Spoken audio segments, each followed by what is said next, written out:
Boa tarde a todos. Para começar agora, para continuar o nosso evento e chamar para o terceiro painel, Governança e Políticas Públicas Convergindo Setores para a Segurança Hídrica, eu chamo os painelistas Luiz Felipe Rodrigues, do Comitê de Bacias PCJ, a Aparecida Vargas, CEIVAP, Abragel, Lívia... tá ali, você estava aqui. Do Grupo Águas do Brasil. Da Eletrobras. E como moderadora, gostaria de convidar a Moema Versiani, superintendente de recursos hídricos da SEAS do Rio.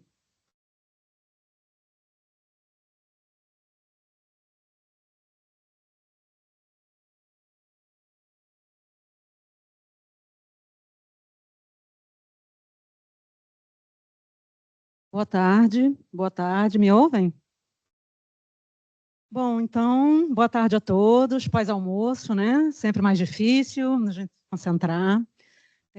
Eu queria agradecer, em primeiro lugar, né, a Amanda Kassab, Jorge Peron, pelo convite, a Eletrobras pelo espaço, e dizer da nossa responsabilidade aqui nessa mesa da tarde, porque os dois painéis da manhã foram simplesmente excepcionais, né? Trouxeram muitas informações para a gente refletir, e muitas informações que a gente pode até aproveitar aqui um pouquinho. O nosso painel, né, ele tem como tema Governança e Políticas Públicas, convergindo atores para a segurança hídrica. E antes de eu passar a palavra para os nossos painelistas, eu queria trazer um pouco aqui para a nossa realidade concreta.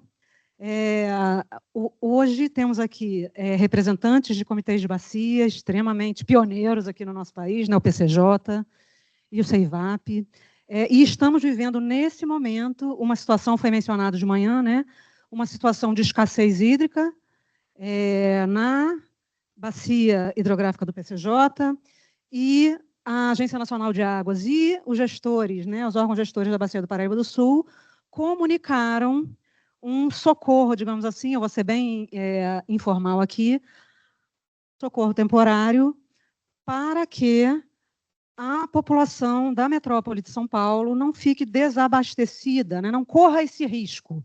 Se precisar, os órgãos gestores da Bacia do Paraíba do Sul e a Agência Nacional de Águas autorizaram que a Sabesp retire mais água, um pouco além do que ela está autorizada a retirar esse ano, para socorrer a metrópole de São Paulo, né? Então, é uma situação bastante concreta, né? Nós temos regras operativas bastante robustas e que nos permitem sentar e discutir como resolver situações emergenciais, né, nesse momento. Então, dentro desse contexto, né, que envolve regras operativas, comitês de bacia, usuários de água, órgãos gestores, setor público, setor privado, nós temos também aqui como pano de fundo, em especial para o Estado do Rio de Janeiro, uma notícia de grande alegria para o Estado, de termos conseguido um recurso de um fundo, né, gerido pela Eletrobras, para melhorar e aumentar a segurança hídrica da região norte fluminense, ali na nossa Baixada Campista. Foi um grande arranjo, uma grande articulação entre diversos atores, envolvendo comitês de bacia, comitê local, comitê federal CEIVAP, órgãos gestores, Agência Nacional de Águas e a própria Eletrobras, Ministério da Integração e Desenvolvimento Regional, e conseguimos submeter um projeto de recuperação das comportas ali da Baixada Campista e ganhar esse recurso para fortalecer ali a segurança hídrica, não só ali do local, como da própria bacia do Paraíba do Sul como um todo, né? Então, tendo isso como pano de fundo do nosso painel de agora, eu vou apresentar rapidamente os nossos painelistas, né? Temos a Lívia Soalheiro, ela é gerente de ESG do Grupo Águas do Brasil, atualmente. Temos o senhor Domingos Andreata, ele é diretor de implantação de fundos regionais da Eletrobras. Temos o senhor Luiz Felipe Rodrigues, ele é coordenador adjunto da Câmara Técnica de Monitoramento Hidrológico do Comitê de Bacia PCJ. Temos a Aparecida Vargas, ela hoje compõe a diretoria do CEIVAP, é secretária do CEIVAP, e também é representante do setor elétrico. E, com isso, eu vou passar a palavra, inicialmente, para os nossos comitês de bacia aqui representados, começando pela Aparecida Vargas. Aparecida, dentro dessa perspectiva, de todo esse contexto, mas também com a sua experiência e a sua atuação de muitos anos, né, em comitês de bacia, em conselhos estaduais e nacional de recursos hídricos, como você vê, né, essa gestão que concilia os usos, os diversos usos, e o enfrentamento ao agravamento, né, dessas situações emergenciais que a gente vem observando hoje em dia? Boa tarde. Obrigado. Tá, né? Boa tarde, quero agradecer também tanto a Amanda e ao Peron pelo convite, ao CEIVAP, para que a gente estivesse aqui hoje junto com vocês. Como a Moema disse, a parte da manhã foi instigante e a gente fica... É difícil a gente conseguir segurar essa régua no nível que foi, mas a gente vai tentar. A gente estava até conversando um pouquinho aqui de bastidor antes de começar essa sessão, essa mesa, e a gente percebe que a gente está... uma das perguntas que eu fiz nós tivemos aquela crise hídrica forte, imensamente impactante para a região sudeste como um todo, especialmente para a bacia do PCJ do Paraíba do Sul, entre 2014 e 2015. Hoje nós estamos em 2025, começando uma crise mais ou menos naqueles mesmos patamares que a gente viveu. E a pergunta que eu fiz é o que nós fizemos de lá para cá para que a gente... Não que não acontecesse, que a gente não tem como evitar, mas o que a gente fez para poder conseguir enfrentar. E eu acho que a gente não evoluiu muito.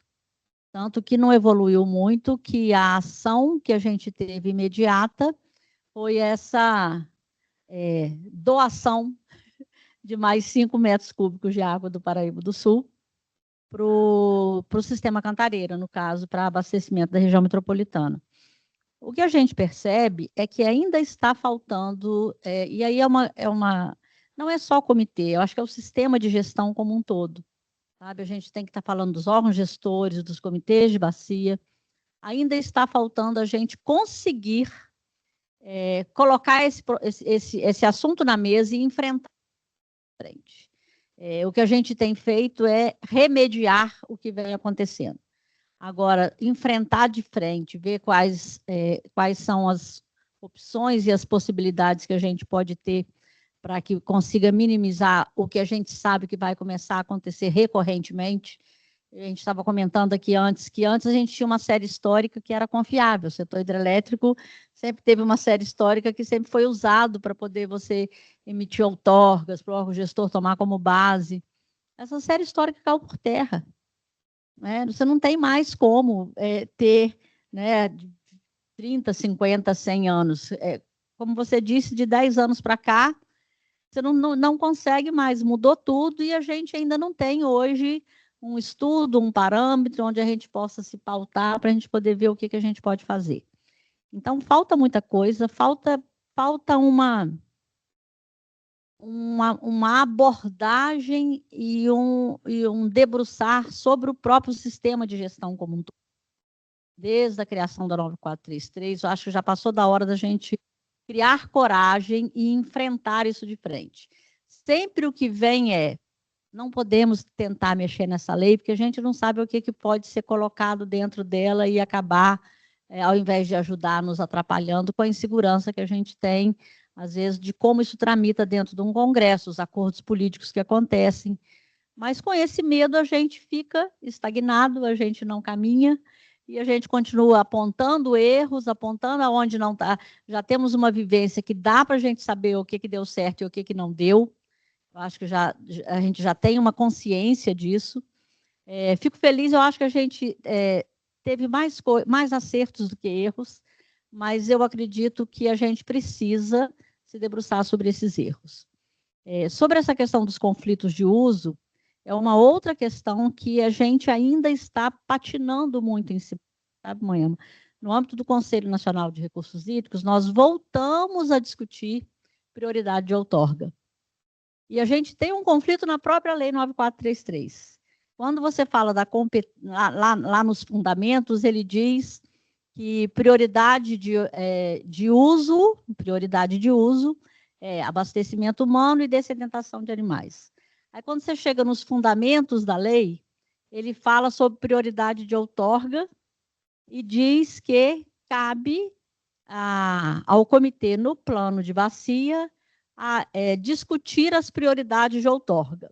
Aí, quando chega nas competências do órgão gestor, ele vem e coloca: cabe ao órgão gestor definir prioridade de uso com base nas prioridades definidas no plano da bacia. Então, nem o legislador sabe o que ele estava querendo dizer, se ele queria falar prioridade de uso ou se ele queria falar prioridade de outorga, que são duas coisas totalmente distintas, né? E a gente vinha discutindo isso antes da pandemia, no Conselho Nacional. Nós ficamos 2 anos e meio discutindo uma resolução de prioridade de outorga, até para poder nortear os comitês nos seus planos. E, de repente, no dia da última votação de Câmara Técnica Conjunta, não vamos mais discutir prioridade de outorga descolado da resolução de plano de bacia. E nós estamos, nesse momento, revisando a resolução de plano de bacia no âmbito da Câmara Técnica de Planejamento. Qual a conclusão que se chegou agora? Precisamos discutir prioridade de outorga em separado. Vamos separar, quer dizer, foram 2 anos e meio de muito, sabe, de muito investimento científico, tecnológico, para a gente poder discutir um assunto. Ficou parado 4 anos e agora a gente volta lá porque a gente estava discutindo 2020 e 2021. Então, é isso que vem acontecendo com o sistema. Eu hoje queria levantar e bater palma para o Marcelo, quando ele virou e falou que comitê não é ONG, né? A gente está vivendo isso. Eu atuo em mais de 30 comitês de bacia dentro do país. Então, e aí, em 4 conselhos estaduais, mais o Conselho Nacional, e a reboque disso ainda vem as câmaras técnicas e os grupos de trabalho. Falei que eu vou precisar de comprar mais equipamento eletrônico para mim, porque eu tenho 4. São 2 aparelhos de celular, um notebook e um iPad. Não dá mais, tem dia que já são mais de 4 reuniões. E como mulher sabe fazer uma porção de coisa ao mesmo tempo, a gente consegue. Tem hora que eles ficam assim: Aparecida, nós estamos falando de você aqui, você está prestando atenção na outra reunião lá. Mas a gente volta e pega a linha. Mas a gente precisa urgentemente, sabe, se debruçando sobre essa questão de conflito. O conflito de uso ele é gerado principalmente porque você não tem definida a prioridade de outorga, que não é prioridade de uso, né? Essa é a questão. A lei já foi clara. Hoje, a prioridade de uso que a gente tem é abastecimento humano e dessedentação de animais. Se você tiver que fazer alguma linha de corte, você tem que fazer uma linha de corte proporcional para todos os usos que estiverem ali na bacia, e não simplesmente escolher um uso e dizer esse não pode. Isso é prioridade de uso, e a gente tem que discutir prioridade de outorga. Eu acho que são coisas que a gente precisa enfrentar, discutir, para que a gente não continue com os conflitos. E a gente sabe que nas bacias, principalmente nas bacias de maior população, de maior densidade, é onde a gente encontra os conflitos de uso, que é geralmente praticamente na região sudeste. O PCJ tem um conflito de uso muito grande. O primeiro conflito que a gente teve na seca, na verdade, não foi nem conflito de uso, e não foi falta d'água. Não sei se quem, em 2014, 2015, lembra do que aconteceu. Estava acontecendo um desabastecimento dos municípios, não era por falta de água, é porque as bombas eram fixas, o nível do rio baixou, as bombas não conseguiam captar. A partir do momento que o comitê investiu em bomba flutuante, cedeu essas bombas flutuantes para os municípios, acabamos com um problema de enfrentamento, de desabastecimento durante a crise hídrica. E aí fomos enfrentar o problema do conflito dos demais usos, que aí tinham que ser por igual. E eu acho que foi uma escola muito interessante. A gente tinha isso porque teve uma boa vontade muito grande, tanto dos órgãos gestores estaduais, quanto da ANA, que são quem tem o poder de outorga, do Operador Nacional do Sistema, por conta da regulação dos reservatórios. E a gente tinha reuniões semanais, a gente definia qual seriam as regras operativas naquele período, quase que semanalmente. Eu lembro que em um ano nós tivemos 15 resoluções, alterando essas regras operativas para que a gente não deixasse acontecer o desabastecimento. Conseguimos, passamos por isso, mas aí a pergunta vem, o que andou de lá para cá para que a gente não soubesse enfrentar de uma forma melhor esse tema do que simplesmente estar minimizando de uma forma ainda um pouco incipiente essa escassez hídrica. E até porque a gente não tem hoje só escassez hídrica, a gente está alternando escassez e cheia. A gente não tem mais... Antes você tinha uma resolução, né, que definia essas regras operativas que regulava o rio, uma resolução fixa, porque era tudo muito previsível. Você tinha cheia em tal período do ano, hoje não tem isso mais. Então, essas regras elas precisam passar a ser mais flexíveis. Não dá para a gente ter regras fixas quando a gente não tem hoje fixo o comportamento climático na bacia. Nós precisamos de discutir muito isso com os órgãos gestores e essas regras precisam passar a ser mais flexíveis, como foi num momento de crise. Só que a gente está vivendo agora quase que uma crise eterna. Então, a gente precisa também de ter instrumentos para enfrentar essas crises que acompanhem o que a gente está vivendo, o cenário que a gente tem hoje. E falando sobre o que a gente conseguiu, né?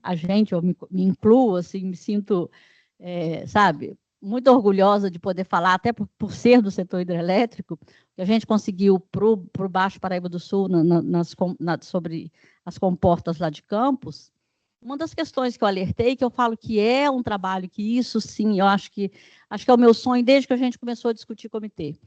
Foram 70 ou 75 milhões, eu sou horrível com número, 75 milhões. A capacidade anual de arrecadação do CEIVAP hoje é 30 milhões.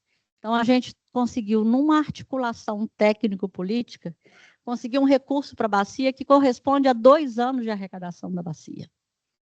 Então, isso a gente precisa, não é sufocar tanto o recurso da cobrança, está se perdendo muito isso. O recurso da cobrança ele é feito para você fazer gestão como esse, fazer um estudo que possa buscar um recurso maior, e não é assim que está acontecendo. A gente fica colocando migalhinhas, e acaba, se você for colocar isso depois, para cenarizar e ver o que de fato isso representa de melhoria de quantidade e qualidade de água na bacia, é ínfimo, porque a gente não está buscando dessa forma. E falei para o Marcelo hoje, aproveito para falar para a Eletrobras, eu estou assinando agora à tarde, a gente terminou de preencher o formulário, nós estamos voltando no fundo da Eletrobras para pegar mais dinheiro, e agora audaciosos ainda. Está perto de 1 milhão agora, não é 75, está quase chegando a bi.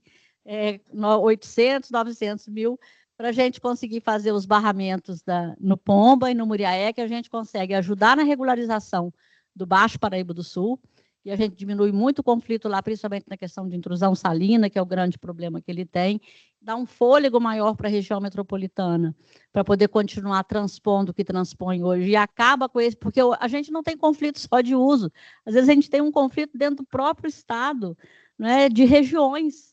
Você tem um abastecimento da região metropolitana e o Baixo Paraíba do Sul não aceita de jeito nenhum que essa água venha para a região metropolitana. Eles querem que essa água desça para ir para a região do Baixo Paraíba. Só que, como diz o Joaquim Godin, a gente solta e deixa essa água chegar lá para adoçar o oceano. Porque você não tem nenhuma reservação, você não tem nada. A água passou, não usou, perdeu.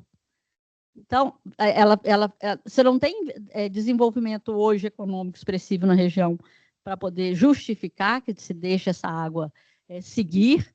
Você tem uma região metropolitana que carece porque ela não tem hoje uma opção de captação mais próxima, menos onerosa, que não o Paraíba do Sul, que é o que não acontece com São Paulo. São Paulo tem várias outras opções, mas enquanto a gente não tiver esse olhar de bacia, vamos sentar todo mundo, vamos conversar, vamos sentar Baixo Paraíba do Sul, vamos sentar a região metropolitana do Rio de Janeiro, vamos chamar o PCJ, vamos discutir como é que está essa questão no Cantareira, e vamos olhar isso como um sistema, porque enquanto a gente ficar, eu quero garantir o meu da região metropolitana, ou o meu do Baixo Paraíba, ou o meu do Cantareira, a gente está dissecando esse sistema, que é tudo que a gente fala, a gente trabalhou para que fosse um sistema integrado, e ele não está sendo a gente não está atuando com essa integração que a gente necessita.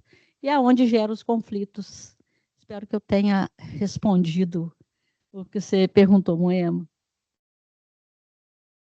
Obrigada, Aparecida. Não é exatamente uma pergunta, você pode ficar livre para trazer outras questões que você considere relevante aqui para o nosso painel.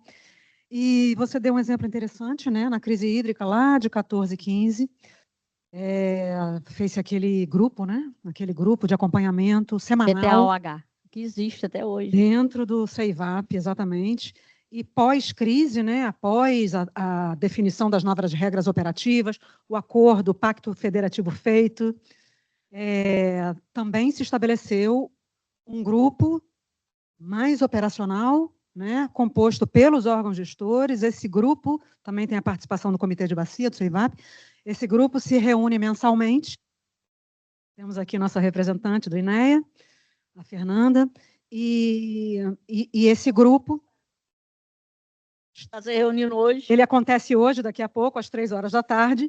Nós já justificamos nossa ausência. E a partir desse grupo, né, da concordância de todos os órgãos gestores, é que podem se fazer alterações a essas regras, né? Essa foi considerada, à época, um grande avanço, porque essa é uma prerrogativa da Agência Nacional de Águas, que abriu mão para compartilhar essa responsabilidade. Então, esse comunicado conjunto, que foi assinado recentemente, né, foi semana passada, eu acho, autorizando que a Sabesp retire mais água se for preciso, ele foi assinado por todos os órgãos, por todos os órgãos gestores. Um dos signatários está aqui presente, né, o Marcelo lá do IGAN. Então, não passou pelo comitê. Foi discutido no âmbito do comitê. Até porque existem representantes do comitê no GAOP. Então, essa é uma forma, né, um exemplo concreto de um arranjo de governança, de uma certa forma. Mas, Moema, sim, é claro. A crítica que eu tenho, quando a gente fala do enfraquecimento do sistema, foi um arranjo que foi negociado e resolvido no âmbito do Supremo Tribunal Federal. Como se a gente não tivesse Conselho Nacional de Recursos Hídricos, onde seria a maior instância para a gente poder estar discutindo. Quando a gente faz isso, a gente está enfraquecendo cada vez mais o nosso sistema.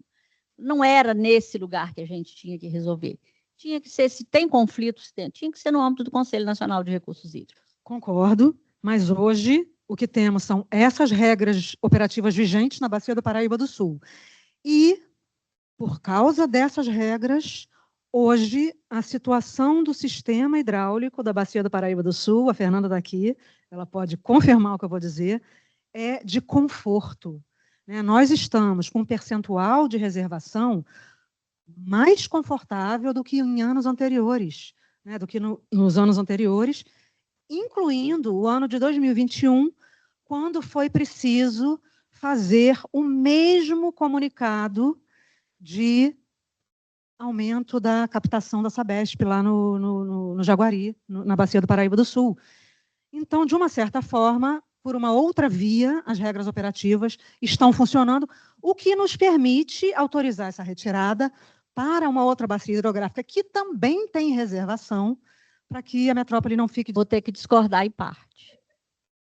Mas deixa eu passar a palavra para o... Não vamos deixar morrer isso, não, porque eu acho que isso é muito importante. É uma regra que traz conforto, mas que a gente já não conseguiu cumpri-la agora. Já veio a informação pelo ONS que não estava conseguindo cumprir a regra justamente por conta das decisões tomadas. E aí eu volto para aquela questão da flexibilidade. Ela ser fixa, está acontecendo isso. Ela é fixa, ela dá certo no momento que você não tem problema nenhum. Na hora que tem problema, você não adianta, já está descumpriu em 2021. Então, se é uma regra para ser cumprida, e você está automaticamente saindo dessa regra porque você não tem condições operacionais para sair, a gente tem que discutir a flexibilização dessas regras, entendeu? E com isso, eu vou passar a palavra para o Luiz Felipe para falar sobre a sua experiência lá no Comitê PCJ, que foi um pouco diferente na crise hídrica, né? De fato, na Bacia Paraíba do Sul, não houve um problema de quantidade, houve um problema de nível de água, mas no PCJ, não. Houve um problema de quantidade de água para atendimento das demandas na própria bacia e para a metrópole paulista, né? Então, mas, Felipe, como vocês conseguem, ali naquela bacia, ter aquele engajamento, né? Como vocês reúnem os atores e como vocês envolvem os setores público, privado, usuários, nas soluções e nas decisões ali no Comitê de Bacia? Boa tarde, boa tarde. Boa tarde. Primeiramente, muito obrigado. Prazer a todos. É uma grande honra poder estar aqui. Obrigado, Amanda, pelo convite, a indicação lá do Sérgio, né, o presidente da agência de bacias PCJ, que deu a oportunidade de eu poder estar aqui com vocês. Antes de entrar na apresentação, vamos fazer um parênteses aqui, então, falar um pouco da nossa experiência lá. Lá em 2014, nós tivemos uma crise hídrica muito severa, onde, na verdade, se iniciou no final de 2013, onde lá no final de 2013, que deveriam acontecer as chuvas do período úmido, elas não vieram. Então, isso acabou que o sistema acabou não se recarregando no período úmido. O período úmido, ele é de 1º de dezembro a dia 31 de maio. E nesse período nós não tivemos a chuva que era esperada. Então, o que aconteceu? O reservatório, ele acabou não se recuperando. E com essa falta de recuperação do reservatório, nós tivemos também um 2014 muito seco. A média do PCJ de chuva gira em torno de 1.500 milímetros, mas ano a ano essa média vem caindo. Ano passado nós tivemos 1.350, na época de 2014 foram 965 milímetros. Para muita gente acabou passando despercebido, mas em 2021 nós tivemos uma média de chuva também muito próxima dessa. Não tivemos consequências piores, porque alguns órgãos eles acabaram se preparando para isso. A gente lá no PCJ, como já havia vivido essa crise hídrica e sabia que ela podia vir a acontecer novamente, alguns municípios se prepararam, fizeram sua lição de casa. A questão do investimento em perdas é muito importante. A questão de você ter redundância de manancial é muito importante. Então, o pessoal da região metropolitana de São Paulo, eles tiraram praticamente 1,5 milhão de pessoas que era abastecido exclusivamente do sistema Cantareira. Por obras feitas internamente lá, eles conseguiram com que essas pessoas pudessem ser abastecidas pelos outros 6 mananciais, sobre os 6 reservatórios que abastecem a região metropolitana de São Paulo, e então isso mitigou bastante o que aconteceu em 21.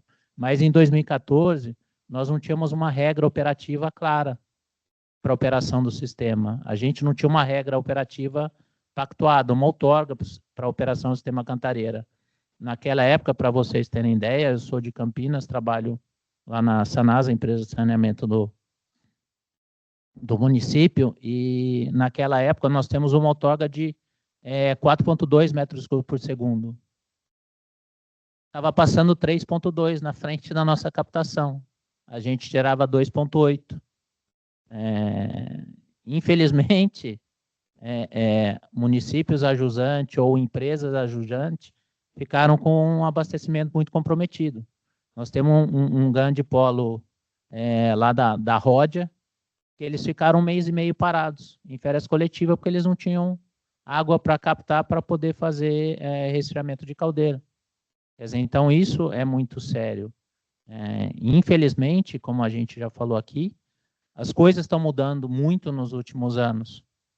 Com o advento das mudanças climáticas, da ocupação do solo, assoreamento, e tem várias coisas que são feitas, que acontecem, né?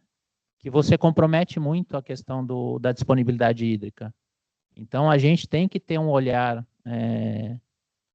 plurianual, ter um olhar pensando lá na frente.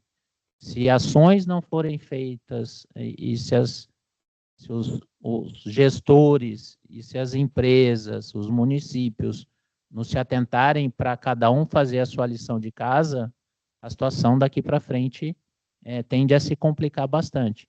Eu tenho a minha experiência como coordenador adjunto da Câmara Técnica de Monitoramento Hidrológico, lá dos comitês PCJ. Lá na Câmara Técnica, nós temos, são 45 entidades que fazem parte da Câmara Técnica. São mais de 180 pessoas que participam da reunião. Então, nós fazemos reuniões mensais, onde no período seco, de 1º de junho a 30 de novembro, durante a reunião, nós fazemos a deliberação das descargas do sistema Cantareira. Nós escutamos todos os usuários, tanto municípios quanto empresas de saneamento privadas, como indústrias, temos também ONGs, todo mundo tem voz, e todo mundo pode pleitear e dar a sua opinião. Então, a gente procura fazer uma gestão participativa. Se não tiver integração entre os gestores, nós não vamos conseguir caminhar. A gente, como comitê,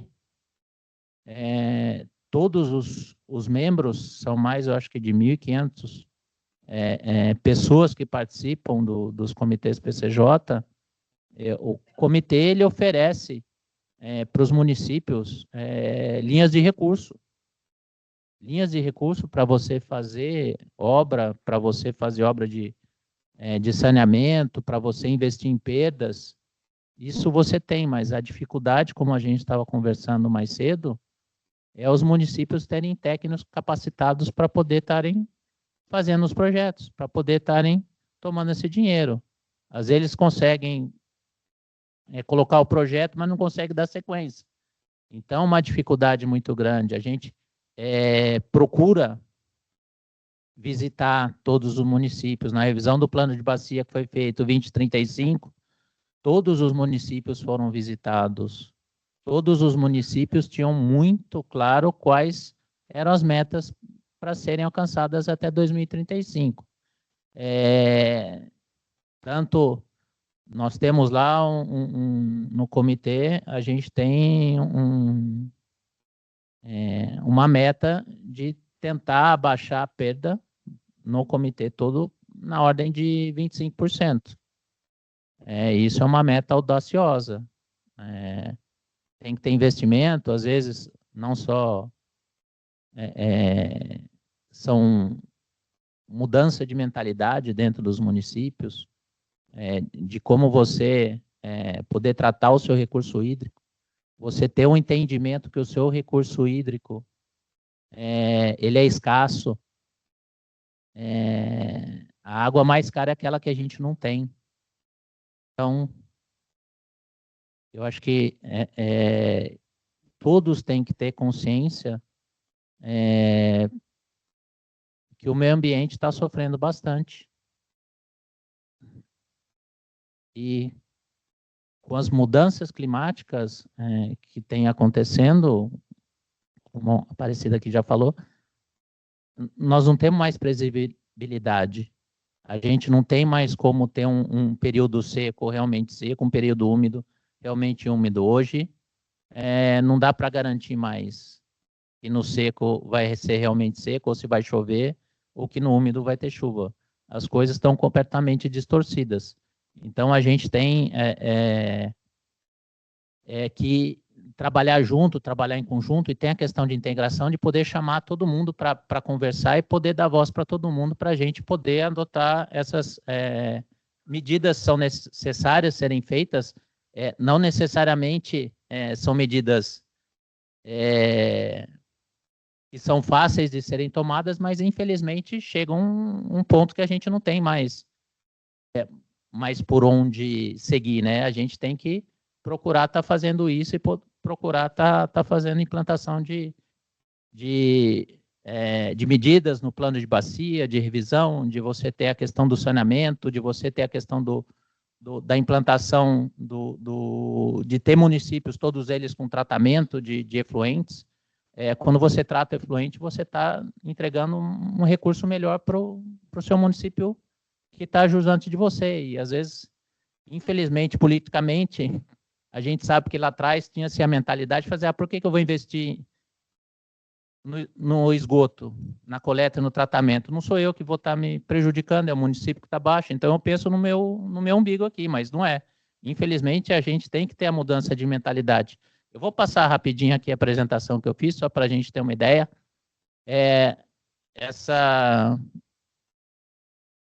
Só para vocês terem uma ideia, essa é uma foto do Sistema Cantareira. O Sistema Cantareira era composto por 3 reservatórios, né? O Jaguari e Jacareí, o Cachoeira e o Atibainha. A soma desses 3 reservatórios, aí a gente ainda tem o Paiva Castro, que é onde faz lá a transposição para a região metropolitana de São Paulo, através da elevatória de Santa Inês. Aí a gente tem uma imagem da sala de situação do PCJ, né, que fica lá em Piracicaba, e uma foto aí do rio Piracicaba, lá em Piracicaba, ele com mais de 400 metros cúbicos por segundo aí. A gente só para... Aí, passou. Então, como eu falei, a questão da governança hídrica no Brasil, né, a convergência entre os setores, a experiência minha de estar participando aí da Câmara Técnica de Monitoramento Hidrológico dos Comitês PCJ, e a questão da gestão colaborativa das descargas do Sistema Cantareira, né, a gente sabe que os órgãos gestores do sistema, ANA, SP Águas, eles operam o sistema no período úmido e foi incumbida a CTMH, Câmara Técnica de Monitoramento Hidrológico lá do PCJ, a gestão no período seco. E aí a Sabesp faz parte disso, porque quem faz a operação das barragens é a Sabesp. Uma breve contextualização aí, o Brasil adota um modelo descentralizado de governança, né, baseado na 9433, e a bem público devendo ser gerida de forma integrada e participativa. E os comitês de bacia representam o diálogo entre governo, usuários e sociedade civil. Os arranjos, né, dessa governança, a cooperação entre setor público, privado e sociedade civil, a questão do público, ANA, SP Águas, prefeituras e órgãos ambientais, o privado, companhias de saneamento, entre elas a Sanasa e a Sabesp, e as indústrias e a sociedade civil, universidades, ONGs e associações. Daí a gente tem uma participação muito presente, né, de universidades lá no PCJ. Eles estão participando sempre. Aqui tem não pega. Uma realização da bacia do PCJ, né? PCJ são os rios Capivari, Piracicaba, Capivari e Jundiaí, que fazem a bacia. Nós temos outros rios importantes aí também, tem o Corumbataí. Não sei se todos sabem, o rio Piracicaba, ele vem aí da junção do Jaguari com Atibaia, e o Atibaia é formado pelo rio Cachoeira e o rio Atibainha. Passando aqui, tem um breve do Cantareira, né? Dos reservatórios. Os reservatórios estão todos eles em níveis diferenciados, então são todos eles interligados por túneis, e esses túneis tudo isso feito por gravidade. E na elevatória de Santa Inês, que ela está incrustada na rocha, e foi feita uma obra lá em 1970, e dessa obra eles escavaram tudo na rocha, e ela recalca na ordem de 120 metros para a região metropolitana de São Paulo. A gente ali no PCJ, a gente tem 2 barragens que estão em construção, uma em Pedreira e outra em Amparo, e ali a questão dos reservatórios que formam o sistema Cantareira. Atibainha, ali embaixo, que é o último, a gente tem uma tubulação que foi feita até o Paraíba do Sul, praticamente de 7 quilômetros, se eu não me engano, onde estão instaladas as bombas que fazem a transposição do sistema Cantareira. Aí a gente tem incumbências, né, da Câmara Técnica de Monitoramento Hidrológico, e uma delas é fazer a questão de você tratar os conflitos que existem sempre entre os usuários, a indústria, as empresas de saneamento, e você poder estar fazendo a gestão. Você tem também bastante a necessidade de se criar regras operativas para pequenas centrais hidrelétricas, que na bacia a gente tem bastante, da gente poder colocar regras de operação para que nesse período agora, no período seco, onde você tem uma escassez hídrica, isso não comprometa o abastecimento das cidades e das empresas de saneamento. Você tem aí uma foto aí das bombas, né, lá que estão saindo lá da transposição do Paraíba do Sul, da gestão, né? A gente, como eu já falei, o período seco agora de 1º de junho a 30 de novembro, a gente faz a gestão, a gente faz, são 7 dias por semana, 24 horas por dia, que a gente faz o acompanhamento do sistema para ver como é que tá. A gente tem alguns pontos de controle que a gente tem que estar observando, e tem, na outorga de 2017, foram estipulados vazões que tem que passar por esses pontos, e a gente tem que fazer observação para que essas vazões não se quebrem as regras, né? Então, para vocês terem uma ideia, a gente tem um ponto de controle que está lá na captação de Valinhos, próximo do município de Campinas, e que ela está mais ou menos distante 100 quilômetros das barragens do Cachoeira e do Atibainha. E o tempo de trânsito para você, quando você faz a descarga dessa água lá do sistema Cantareira, ela demora de 8 a 10 dias para estar chegando lá. Então, a gente tem que estar sempre com o olhar para frente, independente se está chovendo ou não, se vai ter água, se parou de chover, o quanto que esse tipo de vazão vai demorar para estar chegando lá nesse ponto de captação, que é da outorga, né, que a gente tem que estar passando lá 10 metros cúbicos por segundo, então a gente tem que fazer o acompanhamento para não deixar que essa regra seja quebrada, né? Então tem todo esse trabalho. Aqui está uma foto, né, da bacia, na bacia PCJ, uma coisa que nos ajuda bastante são os sistemas de suporte à decisão. É uma rede que tem muitos pontos de monitoramento, a gente tem mais de 50 pontos de monitoramento na bacia de vazão, pluviométricos e pluviométricos. A gente tem também, agora estamos com 5 pontos de monitoramento automático de qualidade. A gente tem uma rede de telemétrica que nos dá acesso a esses valores de níveis de 10 em 10 minutos, então isso nos ajuda bastante a tomar as decisões. A gente tem um sistema também que foi contratado do órgão do Paraná, do CIMEPAR, quando ele nos dá previsões hidrometeorológicas até 7 dias para frente, que a gente sabe se chover, o quanto dessa chuva vai se transformar em vazão, então isso nos ajuda bastante. Ele dá um mapa com as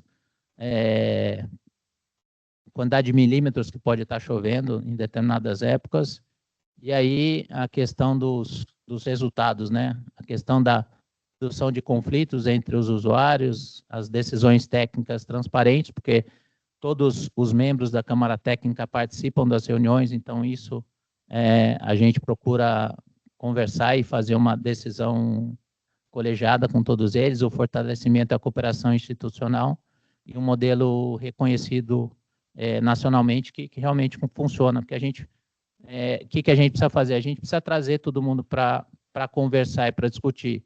A gente fala lá na Câmara Técnica que tudo pode ser falado e não tem problema se às vezes a gente consegue atender ou não, mas a gente vai procurar sempre poder estar vendo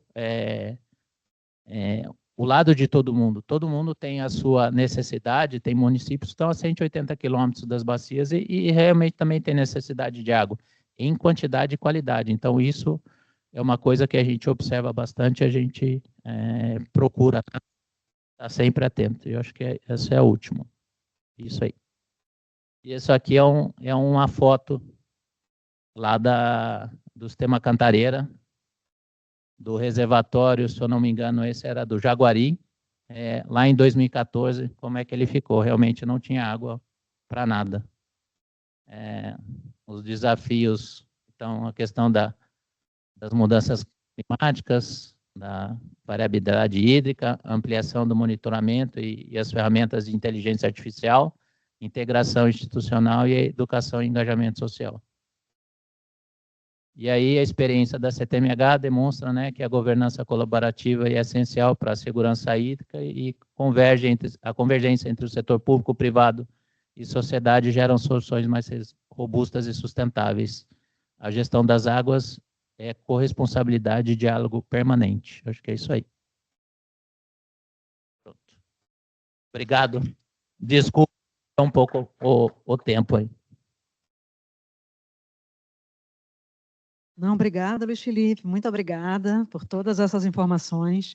É um comitê pioneiro, né, no nosso sistema de gerenciamento de recursos hídricos no Brasil, né, assim como o CEIVAP, não precisa ter ciúme, né? Você respondeu, em parte, né, como o PCJ engaja, né, esses atores, como participam das decisões. E você deu algumas pistas aí, né? Uma delas é informação de qualidade, né? Informação de qualidade e credibilidade para a tomada da decisão colegiada. É uma Câmara Técnica que você falou que tem 180 pessoas envolvidas ali, né? Nossa, muito importante. Então, essa é uma boa pista. E uma outra são investimentos, né?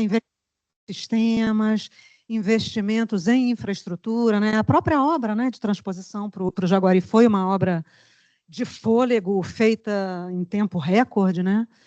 Então, com isso, com essa deixa, com relação aos investimentos, o sistema de gestão das águas, de uma forma geral, está descobrindo, está conhecendo os fundos disponíveis para investimentos nas suas bacias hidrográficas, né?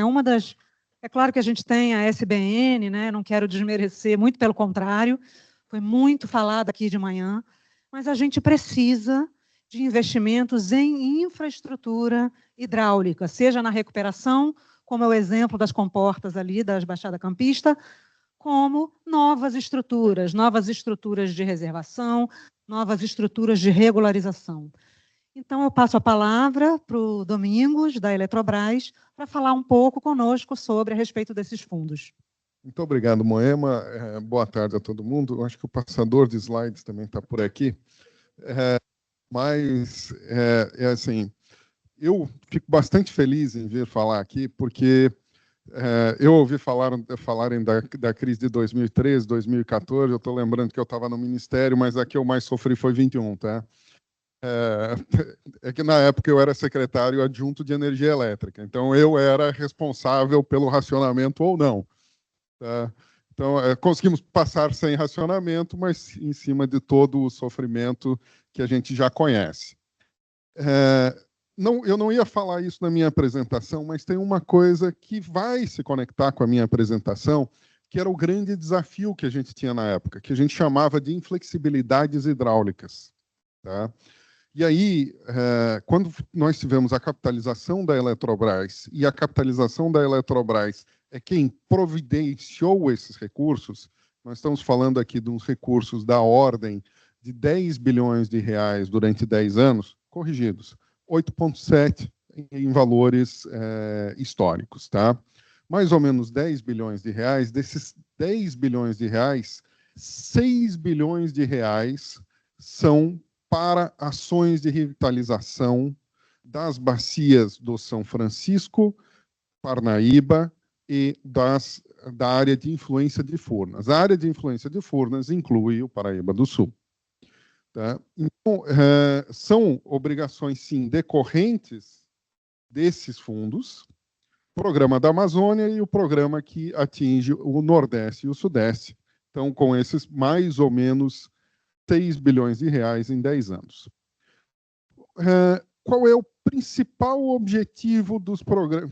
Eu vou fazer assim, eu vou simplificar. O da Amazônia não tem a ver com água, tem a ver com energia elétrica, é redução do custo da energia na Amazônia, considerando que lá se gera com usinas a diesel vamos tentar substituí-las ou reduzir o consumo. Lá nós estamos falando em aproximadamente 3 bilhões de reais e para revitalização com 2 principais objetivos: recarga e redução de restrições, que é aquilo que eu comentei, que são as inflexibilidades hidráulicas.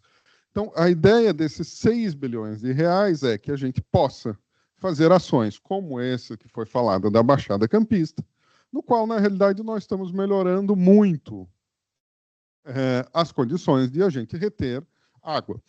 Nós temos 4 EVTEAs que estão sendo realizadas na Bacia do São Francisco, por exemplo, que nós estimamos que devem permitir que você mantenha o volume, a vazão do rio, 23 metros cúbicos por segundo acima do que seria a média normal dele. Foi falado pela Aparecida, que tem aqui também na Baixada Campista, também uma proposta parecida. Eu acho que tem que ser, todas elas têm que ser avaliadas. E como é que se dá o acesso a esses recursos, que eu acho que é uma coisa interessante. A Eletrobras, ela aporta o recurso nas contas, ela não decide quais são os projetos e ela aplica esses recursos como uma empresa privada. Bom, mas quem decide quais são quem vai aplicar esses recursos? Nós temos, vamos ver se está aqui. Bom, aqui está a formação. Já viu que a apresentação aqui ela está só para nortear, tá?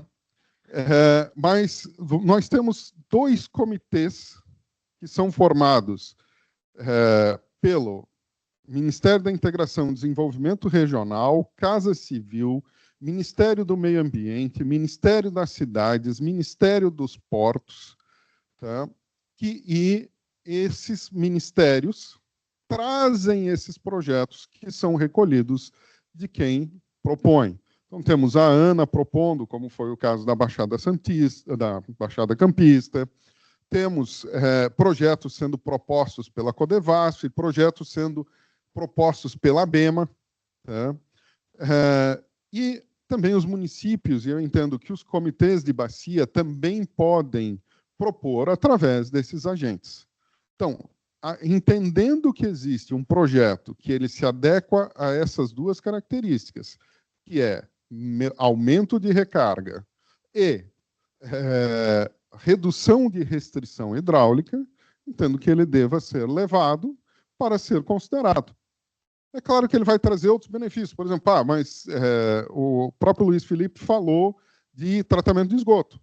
A maior parte da nossa carteira tem 164 projetos aprovados, 77 ambientais, 50 de saneamento, 15 que são lá da Amazônia, 10 de equipamentos e sistemas. Nós estamos comprando equipamentos para a universidade para que ela possa fazer teste de qualidade de água. Nós estamos bancando a elaboração de um novo software para o operador nacional controlar as restrições hidráulicas. Tudo isso foi definido e está sendo aplicado dessa maneira. E aí, como eu disse, nós temos, então, esse caminho. Eu entendo que aqui, como sustentabilidade, poxa, nós temos, eu diria para vocês, eu acho que deve ser o maior programa de revitalização que a gente tem nesse país, tá? Com 6 bilhões de reais ao longo de 10 anos. 10 anos que a gente aporta, 15 anos para a implantação, tá? Então, nós começamos contando de 2023, nós vamos chegar até 2038, tá? Com a utilização desses recursos. E é extremamente importante a participação dos comitês. No caso, a última lista que veio do Comitê do São Francisco, que veio do Comitê do São Francisco, não do Comitê de Bacia, do do Programa de Revitalização do São Francisco, vieram 54 projetos. Todos os 54 projetos também faziam parte de uma carteira indicativa do Comitê de Bacia do São Francisco. Tá? Então, é importante que tenha essa interação, é importante que vocês busquem, é importante, no meio da conversa, eu estava pensando aqui, eu preciso fazer isso é um erro meu, eu tenho que colocar um QR Code de como vocês acessam a página de fundos regionais da Eletrobras aqui na apresentação, mas é simples. Se chegar no Google e escrever Fundos Regionais Eletrobras, a primeira página que aparece é a de fundos regionais da Eletrobras, e lá vai contar toda a historinha e como vocês podem fazer para, eventualmente, apresentar um projeto e até olhar os projetos que estão lá. Talvez alguns deles sejam projetos que tenham realmente interesses de vocês, ou projetos que eu sempre digo assim, a melhor maneira de se vigiar se a gente está fazendo a coisa certa é alguém olhar a gente. Talvez algum daqueles projetos não faça sentido e seria importante que tivesse, sim, um olhar dos comitês de bacia se aquilo faz ou não faz sentido, porque a gente precisa nesse momento. O próximo slide é só um exemplo dos grandes projetos e de um que terminou. Mas para dizer para vocês, o que nós estamos fazendo agora? Estamos terminando a conclusão da contratação da Adutora da Fé. É um projeto de 260 milhões de reais, 95 quilômetros de adutora principal, não chega nem perto da Cantareira, 500 litros por segundo, 520 litros por segundo, tá? Vai atender 140 mil pessoas em 53 comunidades. Temos 4 projetos de revitalização hidroambiental, ou seja, recuperação de nascentes e redução de processos erosivos. Temos, até estou de bota, porque amanhã vou à obra, e eu já disse, não dá para levar uma bota e um sapato na mala. Então, vamos de bota. Tá? Amanhã nós vamos visitar a obra da estrada da Serra do Parque da Canastra, tá?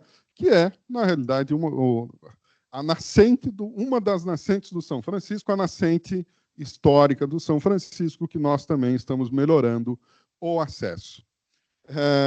Temos o que foi falado aqui, a revitalização do sistema de comportas da Baixada Santista. E aí, pegando, o bom dessas reuniões é que a gente começa elas um pouco antes de começar a reunião mesmo. E aí a gente estava comentando o que é uma grande dificuldade. E aí eu falo para vocês, é uma grande dificuldade porque desses 164 projetos, nós temos 41 que a gente diz que estão suspensos ou em diligência. O que é o suspenso em diligência na nossa leitura? Suspenso é o Estado nos entregou um projeto e decidiu que ele vai conceder aquilo. Então, não faz sentido eu utilizar recursos de fundos regionais para fazer algo que vai ser concedido. E os em diligência pegamos os projetos, olhamos os projetos e nós não conseguimos, a partir daquilo que nos foi entregue, dar continuidade ao projeto. Num primeiro momento, essa questão dos 8 canais, das comportas da Baixada Campista estava mais ou menos na mesma situação.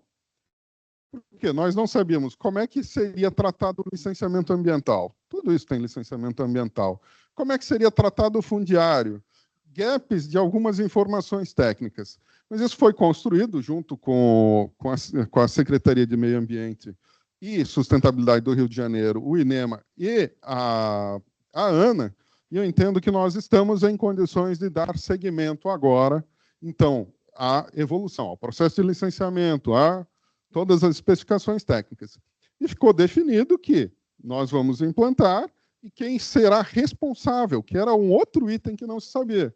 Quem será responsável pela operação e pela manutenção disso posteriormente, que ficou definido o INEMA. Tá? Então,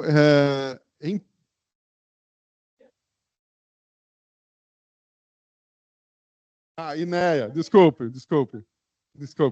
Atende.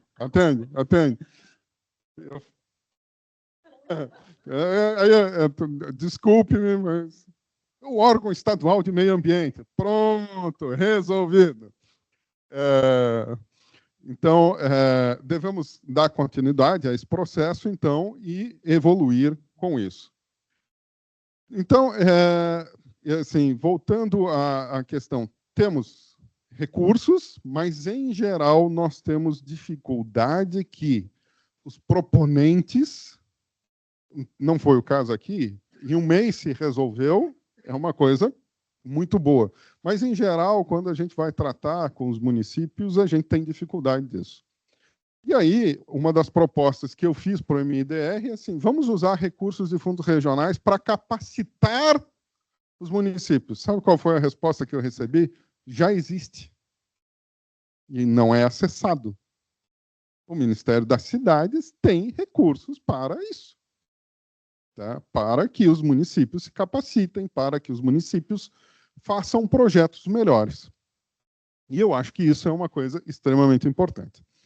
Como eu disse, eu vou tentar encerrar aqui para a gente não levar muito, mas tem, como eu disse, projetos de esgotamento sanitário fazem parte de fundos regionais, porque, querendo ou não, a melhoria da qualidade da água acaba trazendo mais água para o rio.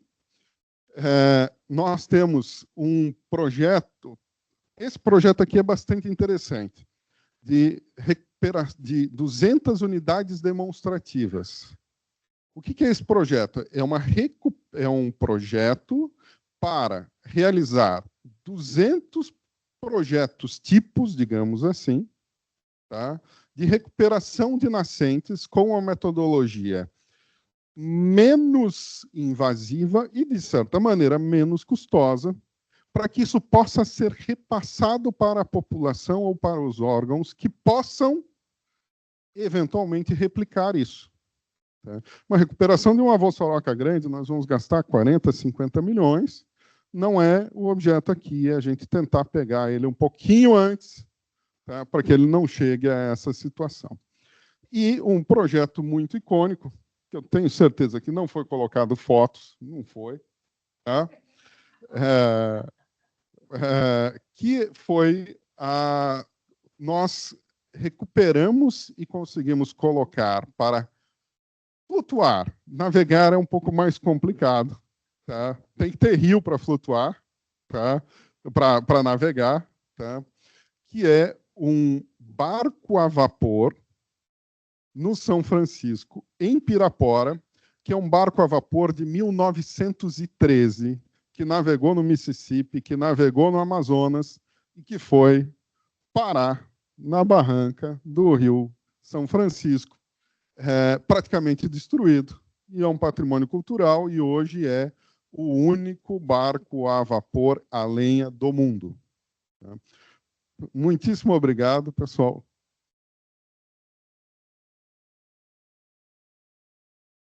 Obrigada, Domingos. Informações valiosíssimas e eu mesma fiquei conhecendo muita coisa agora, muita novidade. Nossa, vamos aproveitar muito essa sua apresentação e essa sua presença aqui. Espero que a gente possa se ver mais vezes, né, com tantas informações. Muito interessante. Aqui, o que eu poderia trazer de mensagem aqui, para já passar a palavra para a Lívia, para a gente não perder o tempo do debate, é a questão das parcerias, né? Como realizar esses projetos, como chegar a submeter sem as parcerias prévias, né? E aí, Lívia, usuário do setor privado de abastecimento, né? Como eu trouxe aqui a questão concreta, né, da questão do Paraíba do Sul e do PCJ. O Paraíba do Sul está numa situação de conforto, o PCJ nem tanto, em termos de reservação de água. O Paraíba do Sul atende a região metropolitana do Rio de Janeiro, mas parte dela. Portanto, essa parte está numa situação de conforto. A outra parte, que é a parte leste, ela não tem reservação de água. E o Grupo Águas do Brasil tem uma atuação nessa porção leste, assim como em outras cidades do Rio de Janeiro e do Brasil, incluindo Campos, Então, o Grupo Águas do Brasil vai ser um dos beneficiários dessa revitalização, dessa infraestrutura, também entre muitos outros ali, né, de vários setores, né, da agricultura, do setor de abastecimento, né? Então, vou passar a palavra para você com essa pergunta, né, como esses arranjos de governança estão funcionando. Bom, boa tarde a todos. Primeiro, as mesas de manhã foram muito instigantes, mas eu acho que a gente teve uma redundância de temas aqui, né? Assim, muitas coisas do que foram faladas de manhã foram reiteradas agora à tarde, e principalmente essa questão da cooperação, da integração, da gente agir de forma articulada, né? E aí, quando a Moema traz essa pergunta, e eu olho para as minhas anotações aqui das falas dos meus colegas, eu parto do princípio de que a gente precisa ter redundância nas nossas fontes, né? E aqui, quando a gente olha para o leste fluminense e a gente olha para a atuação da concessionária, a gente hoje abastece Niterói com a mesma quantidade de água que a gente recebia no início do nosso contrato de concessão. Isso tem 27 anos. A população de Niterói quase que dobrou. E a gente continua a abastecer. Por que isso? Porque a gente fez um trabalho intenso de redução de perdas, de análise de todo o nosso sistema para que seja mais eficiente a nossa entrega de água, né, a nossa entrega de serviço. Mas isso não é suficiente. A gente precisa do olhar para a redundância nas fontes hídricas. E com isso, eu não posso deixar de mencionar aqui a responsabilidade do planejamento, e aí eu coloco um peso mais direcionado para o Plano de Segurança Hídrica do Estado, né, tão sonhado peixe. Maria já apresentou aqui o aipim, né, a gente tem que trazer o peixe, porque quando a Maria começou, trouxe o aipim, a gente falou, cara, não pode ficar só um alimento na mesa, né? Tem que trazer o peixe. E o peixe é o Plano Estadual de Segurança Hídrica, aqui capitaneado pela Moema. Marcelo trouxe aqui o plano da região metropolitana de segurança hídrica lá para Belo Horizonte. Minas também está fazendo um plano estadual de segurança hídrica. Então, Minas está preocupado com essa redundância também. E aí, quando a gente olha para o setor de saneamento, quando a gente tem esse olhar de usuário, isso é ainda mais gritante. A gente viveu ano passado a questão do tolueno, né? E a gente passou 3 dias sem receber água para abastecer Niterói. A gente vivenciou na pele aqui, por um problema de qualidade de água, como isso rapidamente afeta o nosso abastecimento por não ter uma reservação. Existem diversos estudos no Estado, e o Firmino é uma das pessoas que puxa essa bandeira, o Firmino, Paulo Canedo, né, da possibilidade de redundância. O que eu acho que a gente precisa nesse momento é deixar o peixe colocar essas alternativas na mesa e sentar com responsabilidade e coragem para discutir. Não adianta a gente ter posturas semelhantes ao que a gente teve em crises hídricas passadas, que a gente para discutir quando a crise está posta na mesa. A gente precisa se preparar para vivenciar a crise. E isso está cada vez mais gritante para todos nós. Na Bacia do Paraíba do Sul, a gente tem lembranças muito de 2 crises muito intensas. 2003, e aí início de 2013, e para algumas pessoas até 2021. Então, como é que a gente vai parar para olhar a segurança hídrica no estado do Rio de Janeiro? E aí, como usuário, eu falo isso com um peso forte, porque a gente é usuário em 32 municípios, dos quais 28 estão no estado do Rio de Janeiro. Isso representa quase que 1/3 do estado do Rio de Janeiro. E não sentar para conversar logo sobre essas possíveis redundâncias. Então, como falar de segurança hídrica no estado do Rio de Janeiro? falar de gestão participativa, falar de solucionar problemas de uma forma negociada, sem que a gente enfrente o coração desse processo de discussão e sem que a gente entenda como esse vetor de desenvolvimento econômico ou até mesmo de limitador para o Estado em termos de desenvolvimento. E é claro que para tudo isso a gente precisa de financiamento.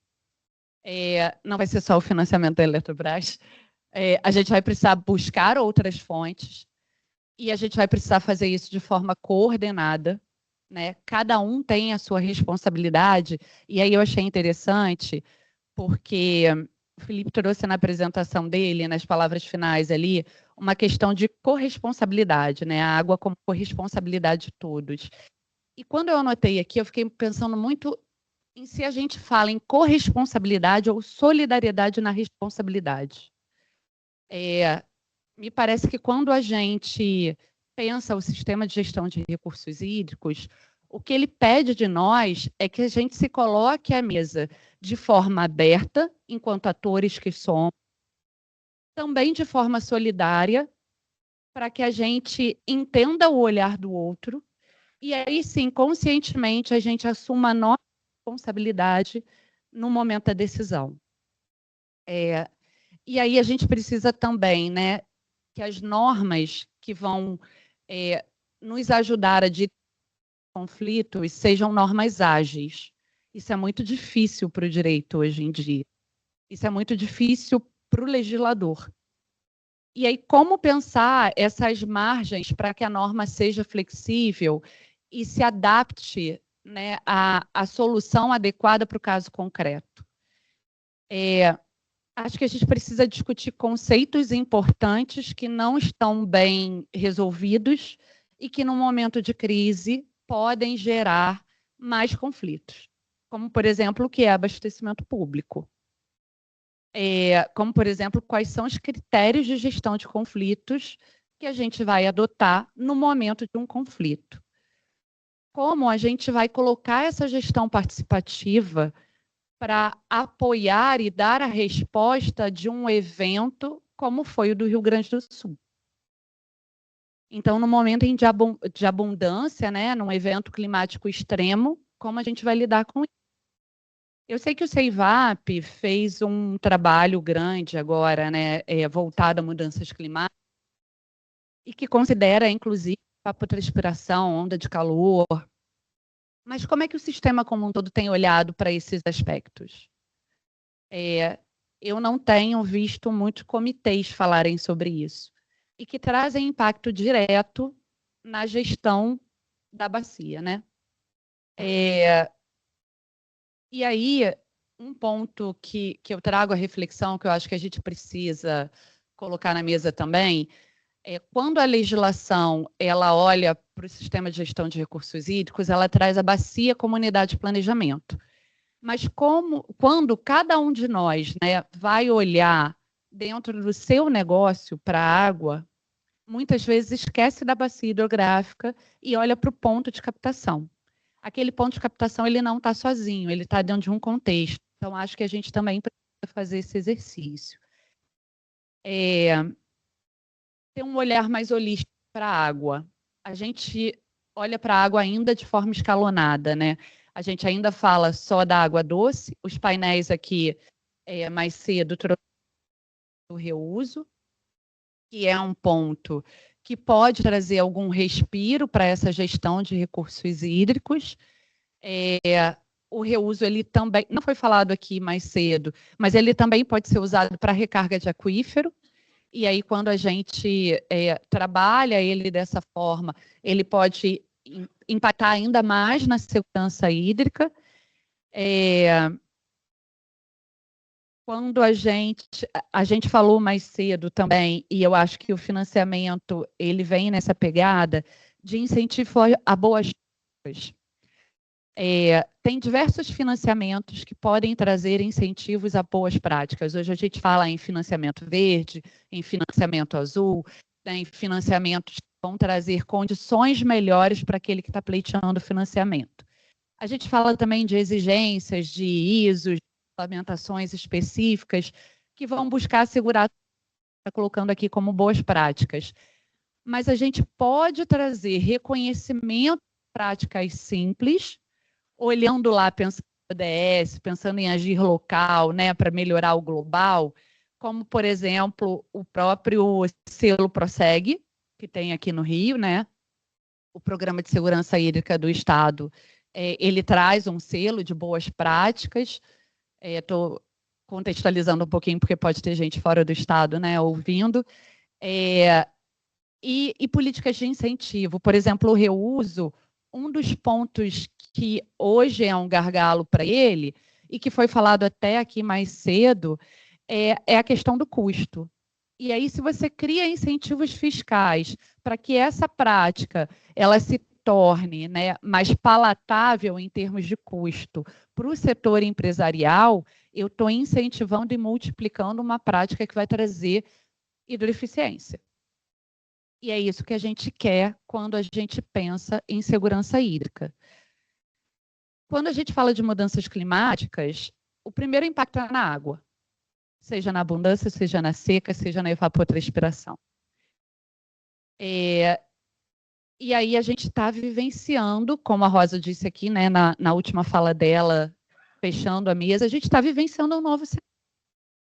Estamos nós, sistemas de gestão de recursos hídricos, pessoas que compõem esse sistema, entidades que compõem esse sistema, preparados para vivenciar um novo?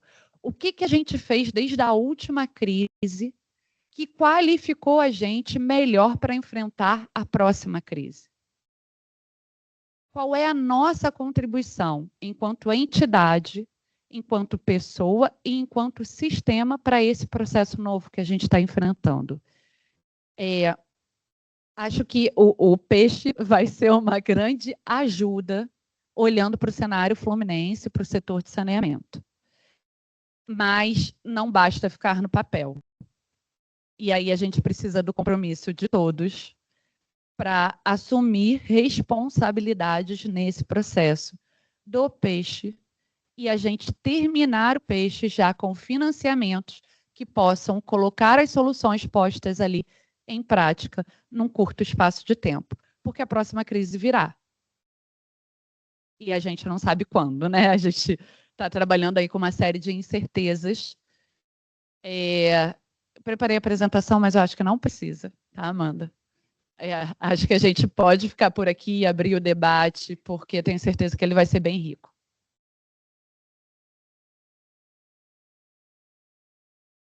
Obrigada, Lívia. Excelentes reflexões. Obrigada por trazer aqui um pouco das nossas atividades enquanto Secretaria de Estado, né? Nós temos o Plano Estadual de Segurança Hídrica. Eu sempre fico com um pouquinho de inveja quando eu escuto o Marcelo falando do Plano Mineiro de Segurança Hídrica. Estamos começando a desenvolver o nosso em parceria com a universidade, com a COP e o UFRJ. Temos também o peixe, é uma peça de planejamento, né?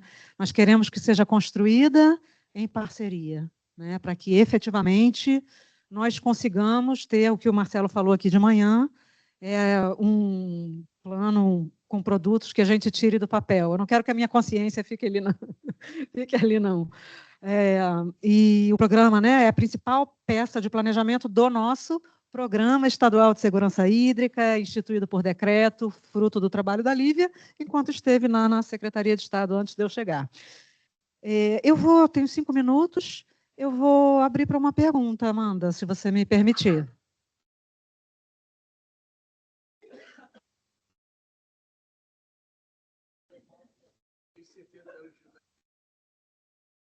Eu assisti o Mário Veiga e o Álvaro Veiga, que era o estagiário dele, hoje está no LAMP, está montando vou chamar, hoje tem um termo algoritmo fantástico que segurou o setor de energia esse tempo todo. Tá? E eu fico aqui com pena, a Aparecida tinha que se chamar Aparecida, que onde ela está sentada, só fazendo milagre. Tá? Bom, indo para o sério, tá? Existe uma superestrutura que está acima dessa nossa discussão aqui, tá? Essa superestrutura, eu estou pensando alto aqui com vocês, você tem o consumidor urbano do outro e o consumidor industrial. Ok, são conflitantes, tá? você desce um patamar, você tem um conflito entre geradores de energia conflitante. Esses conflitos eu não vi absolutamente nada nos últimos 50 anos que levasse ao encerramento desses conflitos, e isso só pode ser feito por legislação. Há alguns anos atrás, pouco antes da pandemia, foi organizado um seminário na Fundação Getúlio Vargas de Direito, presidida a reunião pelo Barrosão, que ainda não era ministro do tribunal, onde você juntou desde o Mário Veiga, tá, até o Kelmer de um lado, e um bando de advogados e de engenheiros. E foi uma coisa muito curiosa, porque chegou-se à conclusão ali que a legislação tinha que ser feita por engenheiros e por advogados. E citaram os dois modelos anteriores, um feito por engenheiros, outro só feito por advogados e legisladores, os dois fracassaram. Tá? Então, isso é um desafio enorme que tem pela frente. Fiquei muito feliz aqui hoje de saber que o CEPEL ainda existe. Tá? Porque Mário Veiga e o Álvaro Veiga, que não são parentes, fizeram esse serviço todo trabalhando no CEPEL. Tá? E existe, no teu caso, você falou muito do Fundo Amazônia, você tem algumas empresas hoje em dia fornecendo conjuntos de baterias especiais com célula fotovoltaica, tá? Que estão substituindo a geração a diesel nas comunidades como um todo. Um exemplo que está na minha cabeça, a UCB Power, ela já vendeu 90 mil equipamentos desses, não sei se são seus concorrentes, mas para basicamente quem está lá em cima. O CB... que coisa. E o Marcelo Rodrigues, que é o vice-presidente comercial deles. Tá? É impressionante o trabalho sendo feito lá. E agora, um ponto esse, de você ter que resolver esses conflitos de alguma forma, e algum governo de algum dia vai ter que fazer isso. O outro ponto, tá? Com relação à água de Niterói, eu sou um carioca exilado em Niterói pela qualidade de vida de Niterói, e parte da minha qualidade de vida vem de vocês. Eu vou morrer sem entender por que não fizeram uma represa até hoje ali na região de Cachoeira de Macacu. Tá certo? Será, né? Bom, isso é um absurdo, uma coisa completa. A Niterói um dia vai ficar sem água. Ainda nessa questão, tá? Fora esse lado, tá? Realmente esse setor é extremamente complexo. No caso também aqui do Domingos, tá? Eu estou estudando um sistema feito gigantesco que está precisando de financiamento para substituir essa coisa toda, tanto indo para a precificação como indo para o básico da precificação, que é você conseguir fazer um trabalho flexível de previsão, e não como está funcionando esse sistema, que você não consegue atualizar, na minha língua de leigo, você não no tempo necessário para poder se adaptar a isso. Tá? Então é isso, eu queria, na verdade, mais colaborar com vocês, contando a minha experiência de velhinho, tá certo? Muito obrigada. E é isso, desculpa, tá? Eu vou passar a palavra primeiro para a Aparecida e para cada um responder, porque foram muitas questões, e já dando as suas palavras finais para a gente encerrar esse painel, tá bom? Pode ser, Amanda? Ok, 2 minutos. Primeiro, antes de eu citar o que você falou sobre conflito, eu queria falar para o Domingos que esses barramentos que a gente está falando, eles são no Pomba Muriaé, e são águas que a gente reserva para poder beneficiar o Rio de Janeiro. Isso. E aí, sobre a questão de conflito de uso, a gente não tem nada em legislação ainda, mas o CEIVAP está inovando com essa questão de conflito de uso, que a legislação nos aponta para a gente definir áreas de restrição de uso. E definir áreas de restrição de uso, você está aumentando o conflito. A hora que você define áreas de restrição de uso, você está automaticamente estabelecendo um conflito que, às vezes, nem tão estabelecido está. E o CEIVAP inovou, e ao invés dele abordar áreas de restrição de uso, agora com o recente plano de bacia dele aprovado, ele criou unidades especiais de gestão. Você vai aonde tem conflito, cria essa unidade especial de gestão e usa o recurso do Comitê da Cobrança para tentar minimizar esses conflitos existentes nessas unidades. Então, ao invés de você apontar e mostrar que ali tem conflito, não. Você tenta resolver o que existe para não deixar o conflito continuar. Eu acho que esse é um primeiro passo para onde a gente pode estar começando a tentar dirimir essa questão desses conflitos existentes. E agradecer, né? Vou finalizar, então, agradecendo mais uma vez. Eu achei que foi riquíssimo mesmo. Acho que foi um pontapé e uma provocação para a gente ver que nós estamos precisando, sim, nos reunirmos, juntar mais cabeças pensantes, para a gente ver o que a gente tem que fazer para gerar uma mudança aí, que está tudo muito estagnado.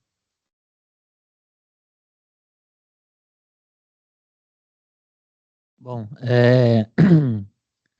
na questão dos conflitos, né, eu participo da Câmara Técnica de Usos Múltiplos do CRH, do Conselho Estadual de São Paulo, e pela Câmara Técnica, a gente até foi citado, Luiz Fernando Carniceca, que era diretor de outorgas lá do DAE e também era o coordenador da Câmara.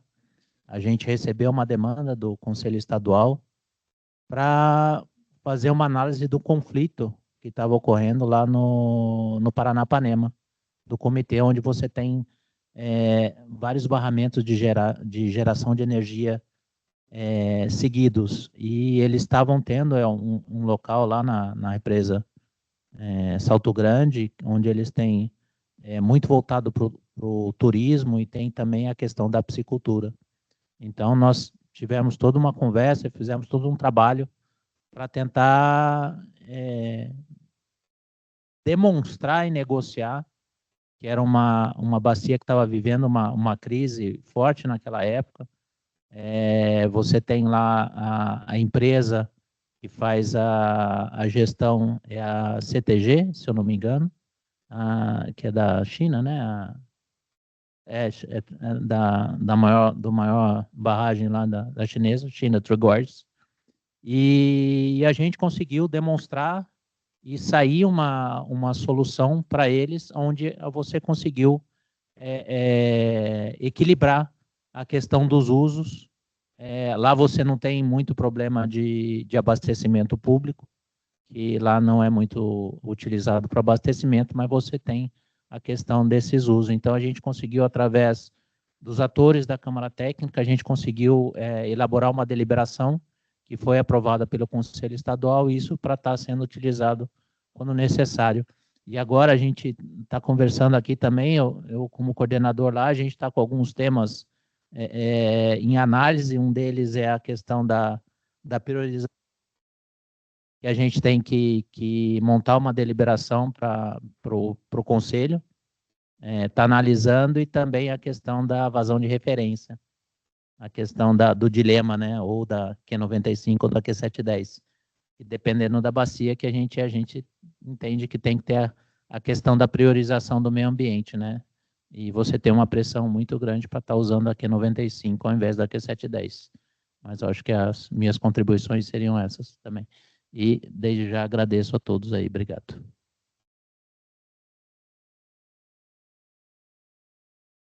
Bom, eu acredito que esses conflitos não serão resolvidos a curto prazo. Já faz 50 anos que não.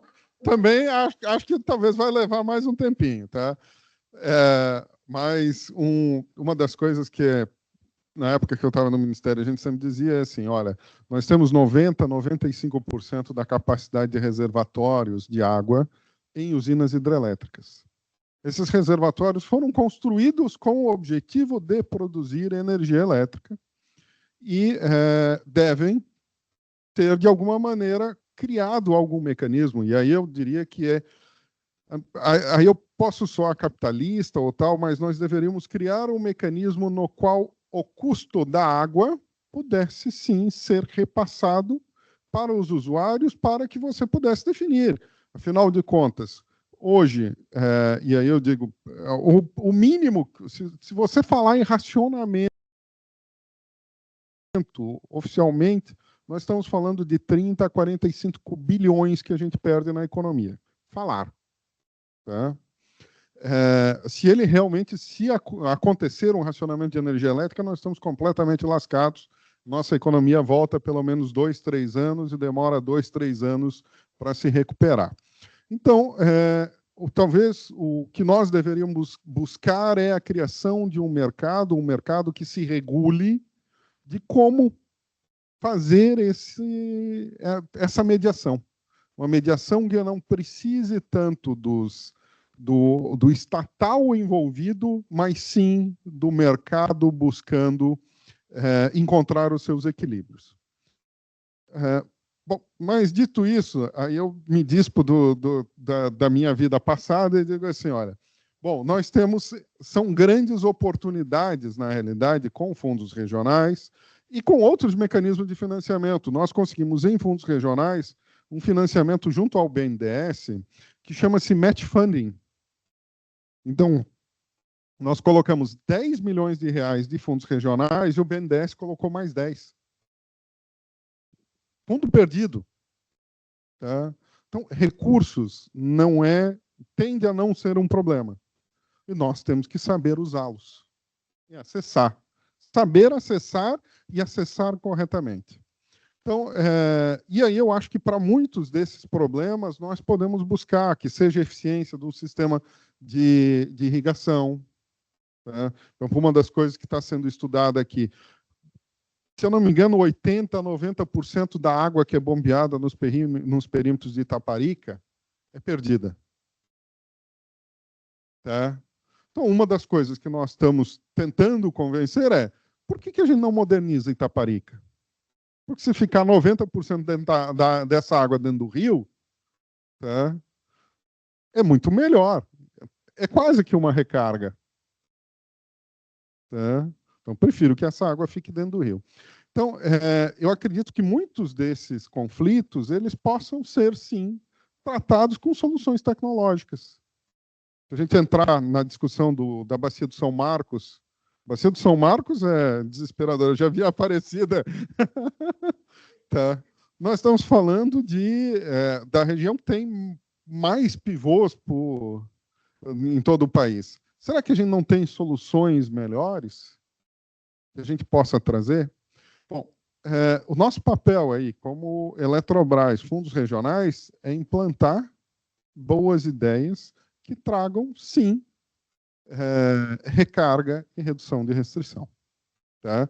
E a gente quer ouvir vocês, mas, como eu disse, não somos nós que decidimos os projetos, é um ente estatal para que isso seja coordenado, porque senão é a Eletrobras, e aí eu diria para vocês, eu faria isso, e eu tenho certeza que todos vocês fariam iguais, iriam fazer projetos que só têm interesse para a Eletrobras. Tá?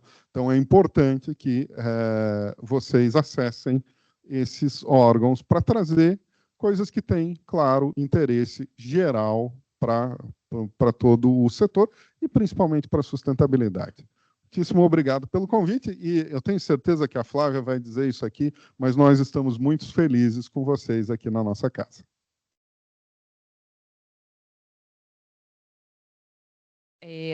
Tentando responder, mas não te dando uma resposta.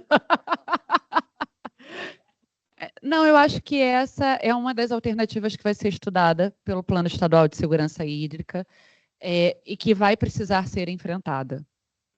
E aí, nós, enquanto setor de saneamento, somos um dos atores que vai sentar à mesa para o debate. Mas é um processo que vai ser muito coordenado aí pela SEAS e INEP. Então, não consigo te responder. Existe um processo de discussão enorme de muitos anos, que você conhece, sobre barragem na região, que eu não vou conseguir falar em 2 minutos, como a Amanda pediu, mas eu acho que é esse o caminho. A gente está na rota e precisa que a rota seja, né, um pouco ágil, porque... Não, porque assim, começou tem 6 anos. Entendeu? Até a gente conseguir chegar em quem vai começar a executar. Então, o tempo que a gente está vivendo não corresponde ao tempo das burocracias que a gente criou. E as intempéries que ainda existem no caminho, né, Moema? Que não foi só a burocracia normal. Acho que é isso, e agradecer, Flávia, aí, pela recepção do evento. Agradecer como co-líder da Câmara Técnica de Água do CEBEDES, né, o alto nível do debate que a gente está tendo aqui o dia inteiro. Agradecer a participação de todos. Sei que a Amanda está fazendo esse papel aqui, né, como analista, mas tenho certeza que o Márcio, que trabalha comigo na coordenação também, o Márcio, CEO do Aquapolo, ele está muito feliz com a composição. A gente conversou bastante sobre o evento de hoje, né, sobre a escolha das pessoas que estariam aqui. E acho que, Amanda, a gente acertou muito, né, e você é parte disso, Anderson, que está lá atrás. Então, agradecer a vocês também pela dedicação e pela persistência no evento, porque inicialmente era para ter sido dia 8, era para ter sido num outro lugar, né? A Firjan, pela parceria que a gente já está tornando tradicional aí todo ano fazer um evento com a Firjan sobre o tema água, e que os anteriores também foram de muita qualidade, então manter esse nível não é trivial, e a gente tem aí esse desafio para os próximos anos. Obrigada, Moema, pela moderação também. Obrigada, eu queria agradecer aos painelistas, parabenizar, agradecer aos que vieram de longe, agradecer a todos, a Eletrobras, a CBDES, a Firjan, e declaro encerrado este painel para a alegria da Amanda. Obrigada.